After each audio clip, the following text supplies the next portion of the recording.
Okay, so this is the statement by a Chinese official named Tu Kim. He was a person who has been constantly traveling. He traveled the greater and the lesser Himalayas, that was mountains that were there in the Karakoram range. Okay, and this statement he gave back in 35 BC, and he stated that men's bodies become feverish, they lose the color, as in they become pale, they become feverish, and they are constantly attacked by a headache, vomiting. Even the asses and the cattle being all in the like condition. Okay, so this statement was given back in 35 BC, wherein similar conditions, as in when we go to the mountains, we are becoming like pale, or constantly we are exposed to feverish conditions. Some people get nausea, fatigue, all those conditions come in front of us. It's equally prevalent for humans, it's equally prevalent for animals. Okay, I mean, it's with respect to people who are non-natives. Okay, so considering since back then till today, across the course of human history, this situation of physiology or fight to survival, all of these in these extreme conditions of high altitude has been persistently similar, like back then till even today. Despite all of the technological advances, or despite all of the ergonomics we are talking so far, humans, are still being exposed to these conditions. Their physiology is constantly being exposed to these conditions, and therefore these environmental extremes, be it heat, be it cold, be it altitude, or anyway, this statement still stands true. I mean, this statement which was prevalent there. So little of the climatic change can we say in condition like this. Most of the physiological changes that are observed for non-native people who are going to Himalayas or going to high altitude area, they still feel the same physiological changes when they are in the acclimatization phase. Okay, for your clarification, the means of physiological adaptation, especially in mountain environment, it affects the survival of human beings very adversely. For example, if we talk about the well-being of soldiers or even the tribal communities in high terrestrial environment, even they have the issue of survival, because they are not totally they are not physiologically totally adapted to all form of extreme situations, even in the high altitudes. Because I mean, in general tone, if we say high altitude, we get the idea that it is extremely cold. But there are mountains, which are in the daytime, they are not that much cold. They are okay. I mean, people, like, for instance, if I was going through this research of soldiers, they were like, in the daytime, they were constantly working out, they were sweating a lot.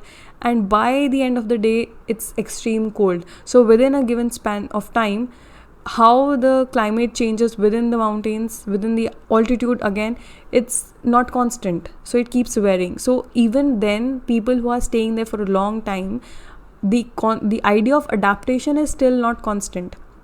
Okay, getting the idea?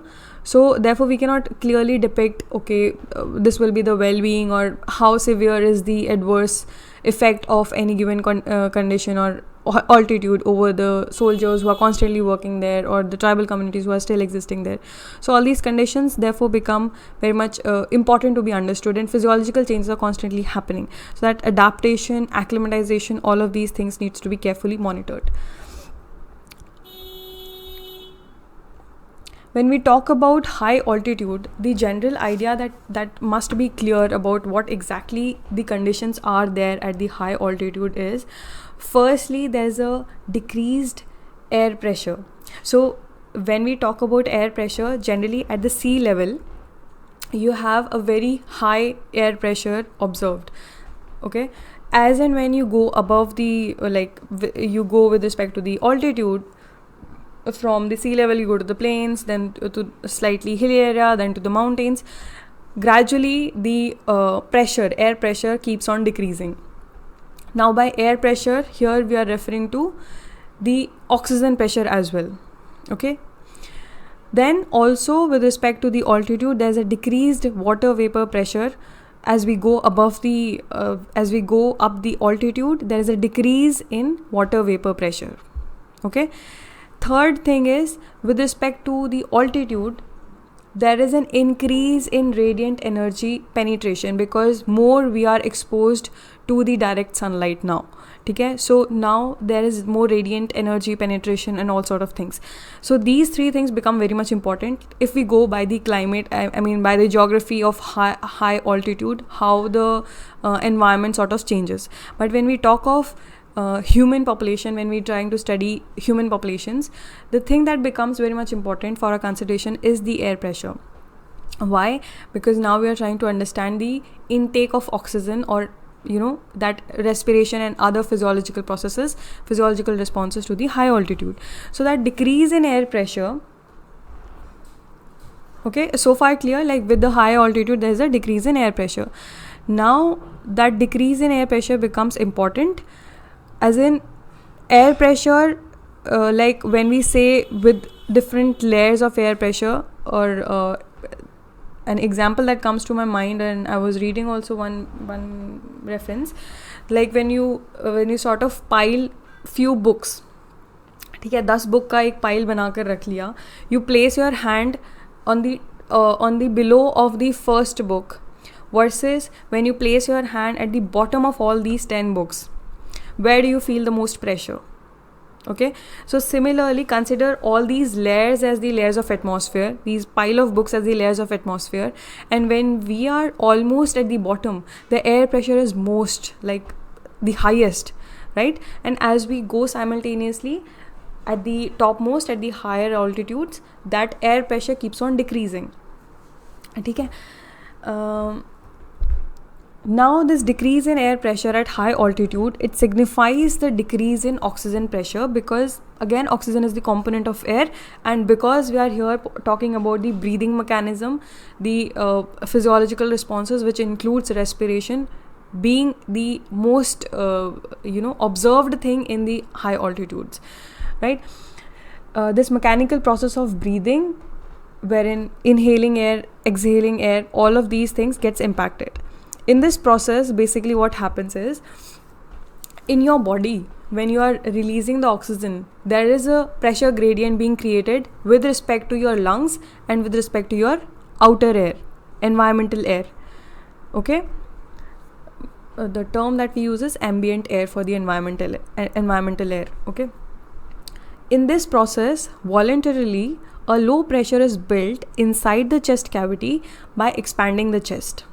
Now because here we want to take in the air, so because of that pressure gradient, now your lungs are at a lower pressure and your ambient air is at a higher pressure. So as we know, the air flows from high pressure to low pressure.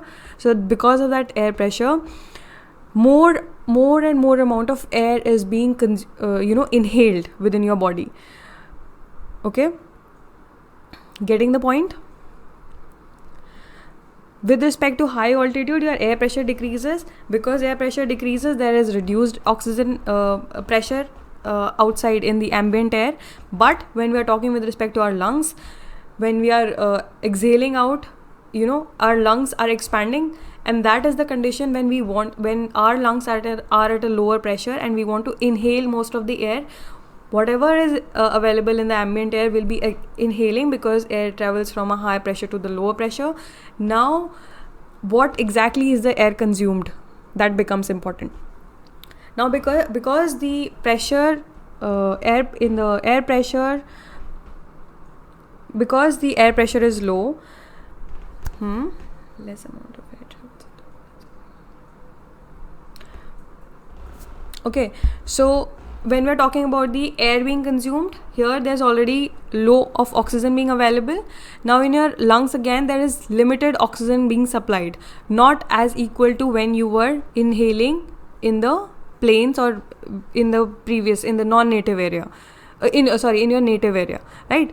So therefore, because of this pressure gradient, you are inhaling a lot of air, but that air is not having most of the oxygen required for your body or for your vital organs to function properly.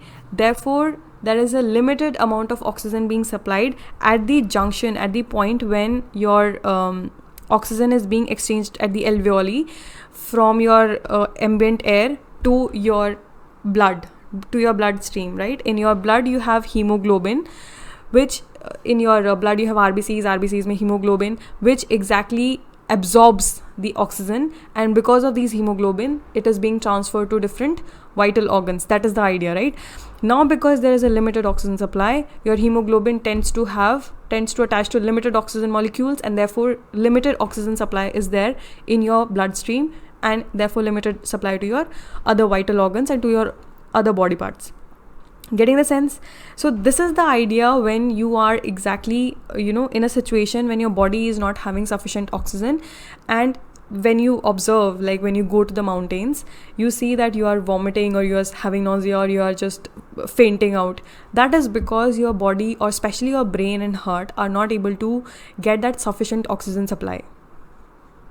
Okay, so that exchange of oxygen, that absorption of oxygen, and therefore the supply of oxygen is all the way this physiology is being affected, and that is the major cause that you undergo different expressions. Like people start vomiting. Like I personally have issues going to the mountains. Like I have that is a different form of sickness, but I start vomiting when I go to the mountains, right?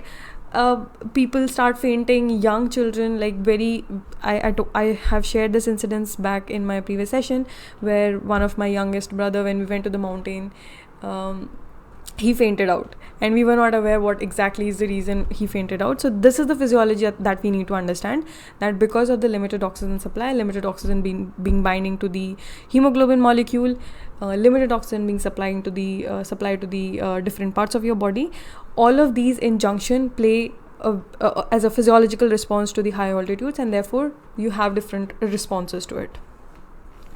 Getting the point? At sea level, the oxygen where was I? At sea level, the oxygen content of inhaled air is high, and hemoglobin becomes 70% saturated with the oxygen.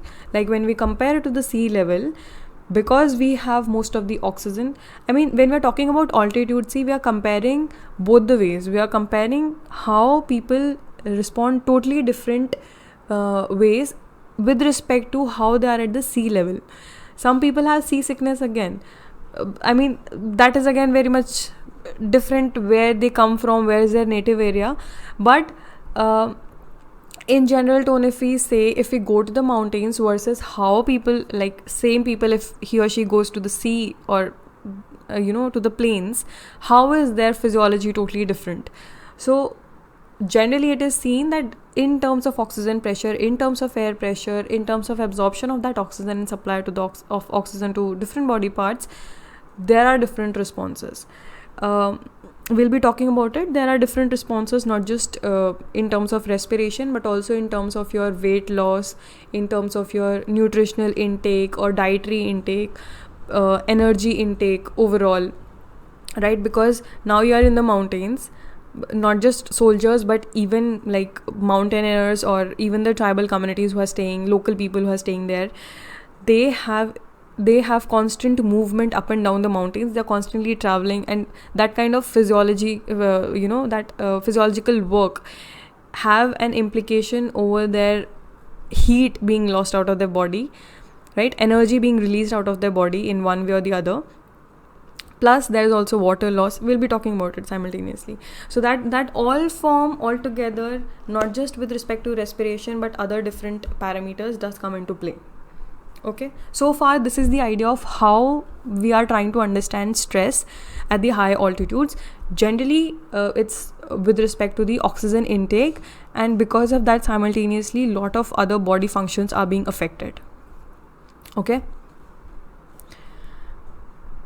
now there are factors which come into play when we are talking about high altitude, in terms of the well-being of a person, or for non-natives, if I go, what kind of deteriorating factors are visible in my physiological responses, my body, how are they being deteriorating over the period of time. Even within the acclimatization phase, not like it takes weeks to get your body fully back to the function. It may improve, but it would take months or years to get in a, in a function like we have the native function, native physiology. So for a non-native, it generally take years to get adapted to that situation. Getting the sense? When we talk about different factors coming into play in high altitude, firstly, there is a temperature issue. As I was talking, not everywhere you have similar extreme cold or similar sort of hot in the day and cold in the night. There is a difference, that there is a gradients. In fact, on average, if we talk, the air temperature is reduced by 2 degrees Celsius for every 300 meter rise in the elevation. So every rise in the elevation, there is a constant increase in the temperature. That again varies. When we're talking in the night, that temperature is higher. So for instance, if I talk, recently I went to IIT Mandi in December. That was the time when we have extreme cold, and it's the time when in Mandi it generally there's a snowfall, visible snowfall in Mandi during December and early January. I mean, few days, few weeks, 2 to 3 weeks max, but there is a snowfall. We were going to up the altitude. We were going up the mountain just to see what exactly there's a Parashar Lake sort of place. It's a very common place for people who go there. So what we observed, when there was sunlight, so we were traveling and constantly there was sunlight coming and going. That was a cloudy day. So sunlight, when we were having the sunlight, we were actually feeling more cold versus when it was cloudy. Why so? Technically I cannot really clarify why so, but when we were in the sunlight, we were not we were feeling extreme, we were like in a shivering position. But when we were having a cloud, like when we were in a cloudy area, or clouds were more with comparison to the sunlight, so that was the time when we were not feeling cold. So this condition keeps on varying when we are in the mountains. Getting the sense? Again, when we are saying with respect to elevation, or with respect to constantly traveling from one peak to the other peak, it keeps on varying. The temperature keeps on varying with exposure to sunlight, with exposure to cloud, with exposure to rain, with exposure to snowfall. Everything, the temperature keeps on changing. The temperature is that feeling of cold is constantly different for when you have sunlight, when you have not. In fact, it is more when you have the sunlight. So that technical difference I cannot really clarify why is it so, but it keeps on changing. That is the idea. And therefore, when we are constantly in a shifting position, when the constantly temperature is showing that variation, in similar situation, in such situation, if a person has to survive, they have to survive in both the extreme, both the they have to prepare themselves for both the cold and for the heat as well, because soldiers here are constantly working, tribals are constantly commuting in the daytime, in the sunlight. So most of the time we see that it's constantly shifting between the heat and the cold. So that fluctuation at any given time, at any given point of time, the physiological temperature could drop down, because perhaps due to the solar that I was talking about, the temperature solar gradient, the solar gradient, right? So that could be one reason. Another reason could be the flow of the wind, right? And there are other sort of reasons. The trapping of the humidity and all sort of things, all sort of factors come into play. We cannot just say pinpoint to one factor. So there could be a solar load, there could be a wind energy, wind flow, and there could be the water vapor ka pressure. All these things all together play a very crucial role in these gradients. Okay, so therefore these simultaneous shifts in the situations have to be catered for. So therefore we have extreme cold, we have heat also. These temperature gradients are constantly changing. So this is one factor that we have to keep in mind when we are there in the high altitude. Second thing becomes, when we are exposed to high altitudes, see, as I told, there is a lack of oxygen supply to your brain, to your heart, and to your other body organs. Especially to your brain, if we talk, there is a limited cognitive functioning. I mean, as per the researchers, with the high altitudes, there is a limited oxygen supply to your brain, and therefore there's a sort of cognitive impairment, or with a constant exposure, even there is a degradation of these traits. For instance, people develop obsessive compulsive disorders, OCDs.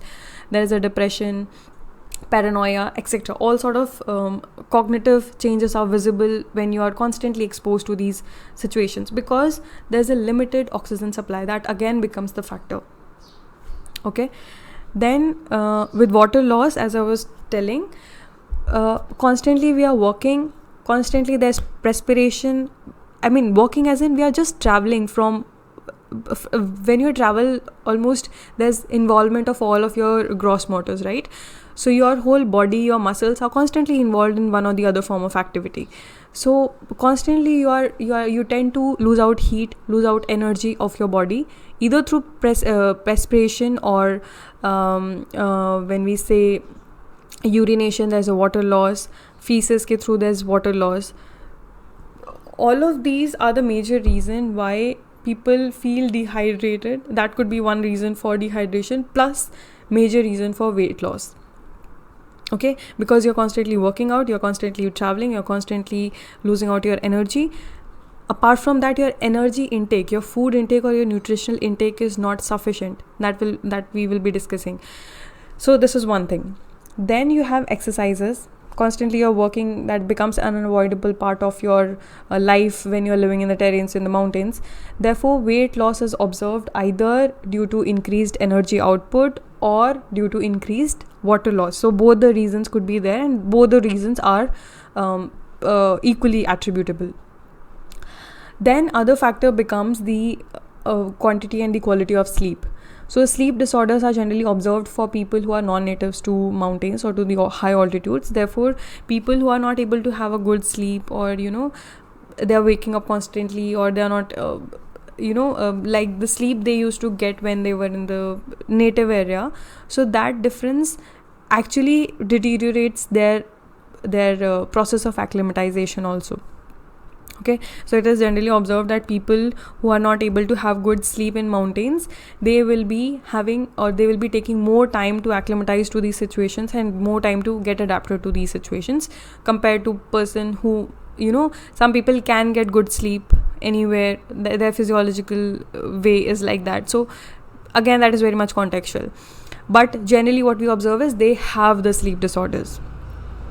Now this problem of sleep disorders, sleeping issues, it can attribute to mood changes, and therefore that could be a reason for the loss of appetite in the high altitude. So again, now it is being associated to your food intake.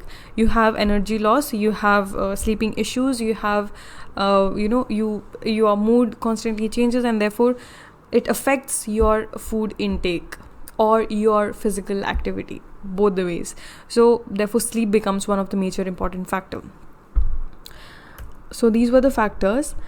Now when we talk about a non-native or an individual who is totally new to the sort of high altitude, they will experience a low level of oxygen intake, right?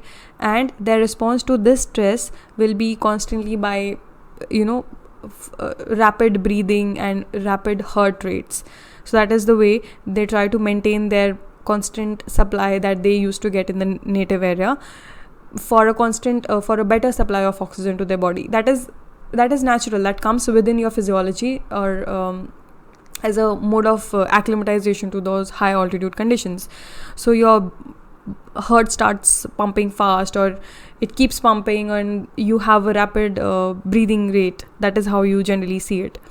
This condition leads to certain health problems for the newcomers to the high altitude, such as fatigue or nausea, or there's an increase in breathing rates and the heartbeat rates, difficulty in sleeping, there's a reduction in aerobic activities or aerobic capacity, right? It is found that this aerobic capacity is lost by almost 20 to 30% when it's compared to the sea level aerobic capacity.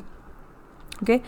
However, this capacity is restored once they are returning to the native area, but it takes time for them to acclimatize in the high altitude. I mean, it takes weeks almost.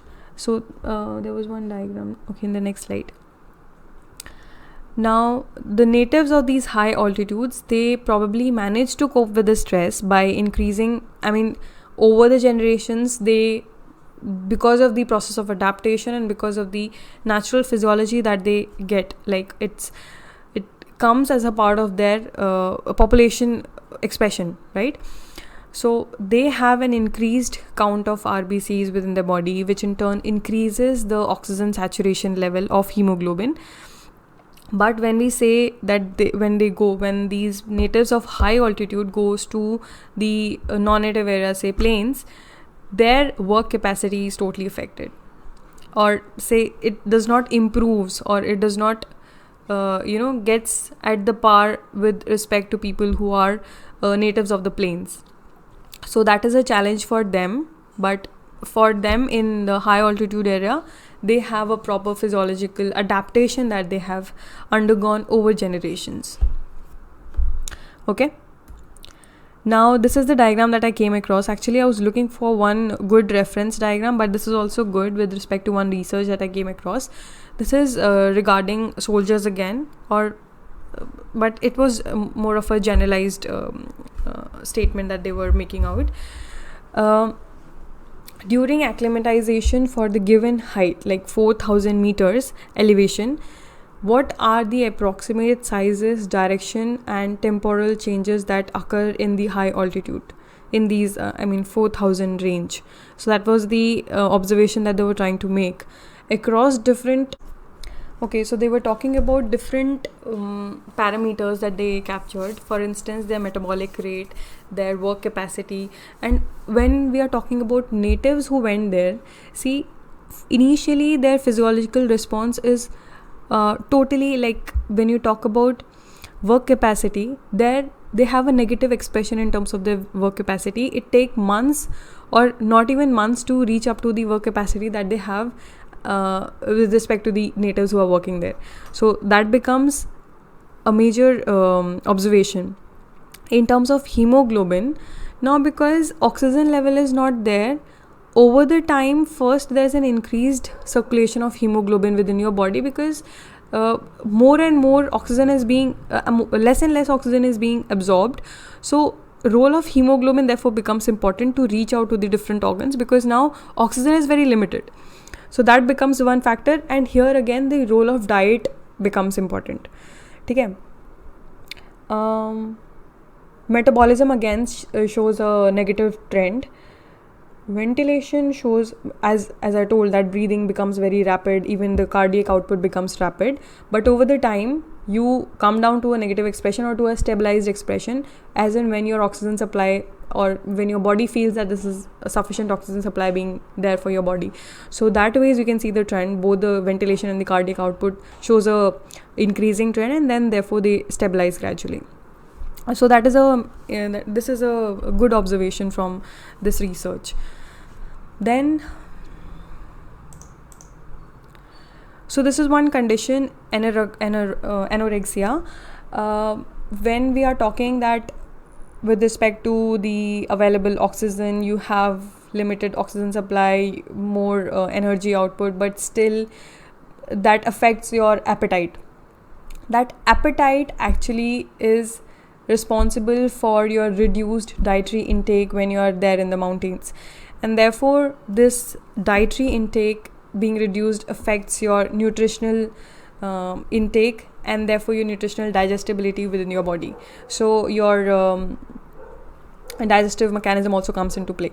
Now, anorexia mein ye wali study which was conducted on soldiers, they stated that despite having the available food or good quality food, and being constantly working, having high expenditures of their energy, they were not able to maintain their body weight, which they could efficiently do when they are in the training in the plains or in lower elevated area. Okay. Therefore, that was the major reason that most of the soldiers were suffering from nutritional deficiencies. So this becomes an important observation and a very crucial observation for people who are going there as a non-natives, and they have to stay there for a very long time, and therefore that physiology becomes important to be understood in holistic manner. Like definitely respiration, definitely on oxygen pressure is low, but how is it again affecting on different parts of your body becomes very much important. And not just your within your body, but it gets reflected in your performance, in your work capacity, as we were talking. So all of these things become very much important, right? Then nutritional digestibility. As we go up the elevation, there are different researchers that state, different studies have stated that at different levels of the altitudes, there's a different absorption state for different nutrients. For instance, they were saying that up till 5,000 meter, we have a good digestibility, I mean a normal digestibility for fats, and similarly that was available for carbohydrates also.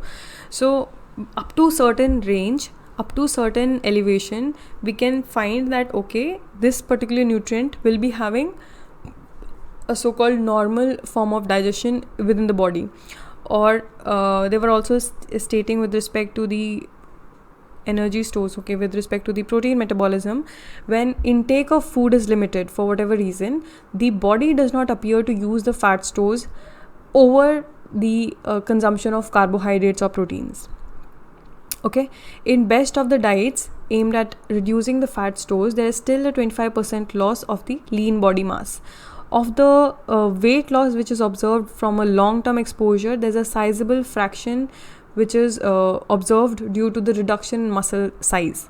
So therefore, even if you have good food intake, but your body will not be having those fat stores from your carbs or your proteins, because your muscles are constantly engaged, and therefore that goes to your development, or helps out your muscles for stabilizing, not even for developing. Therefore, when you have lower food intake or reduced food intake, you see that, or improper food intake, there is a lesser fat stores from your carbs and from your proteins, and therefore your lean body mass that is becoming visible more and more, right? So based on this exposure, again your muscle size keeps on decreasing. That was the idea, how protein metabolism also varies with respect to the elevation. With a minimum loss of weight at high altitude, there will be a loss of lean body mass. However, care must be used when interpreting the results based on the skin fold measurements alone. These skin fold measurements may not be accurate in the high altitude environment. These measurements are used in equations for estimating the fat mass or the fat-free mass, which tend to overestimate the former and underestimate the later. I mean, when we are using the skin folds again, it exactly is not showing with respect to the dietary intake. Definitely there is a poor dietary intake, but for a shorter duration your food can suffice for your muscle development or for your muscle metabolism. But for how long? Your fats have to be stored. You have to survive in also the colder climate. It's not just about your body or your lean body mass, it's also about your survival in that condition.